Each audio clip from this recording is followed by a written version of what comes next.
two revolutionaries, I guess, against each other. You know, Jeremy Corbyn would see himself as the person who, you know, wants to sort of turn the country upside down. Do you think his strategy, does he have a strategy in all this? Well, I mean, I think probably two things. I think actually they are right to say that no deal is a priority and we've got to absolutely stop that. And, you know, fair play to Parliament for gripping this, fair play to Parliament for trying to seize the agenda and exert their political will, because there is no democratic mandate for no deal, and a no deal that we know will be bad for the economy, that we know is going to harm families up and down the country as well as cost us billions.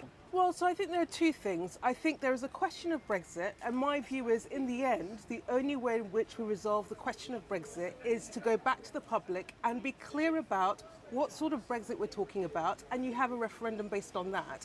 And I think you've got to decouple that from the politics. So there will be a general election at some point in the next sort of couple of months. But a general election, I don't think, gets us to dealing with the Brexit question. The only way you can deal with the Brexit question, because I feel we're going to be going round and round and round in this circle, is to go back to the public and say, if the Prime Minister wants no deal, if he thinks that's the best course of action, no deal, remain. These are the implications. This is what it means for the country. Over to you, the British public, you decide. So our political institutions are under pressure. That was already the case. We've already had a hollowing out of our democracy. And I actually think Brexit has sort of tested institutions that needed reform to the limit. So out of that, there has to be an agenda around democratic and political reform. It's a funny kind of coup. But I think it goes beyond that. You know, at the end of the day, we've been talking about Brexit. Behind Brexit was big issues in the country, and we're not talking about those. So there absolutely needs to be an agenda of national renewal.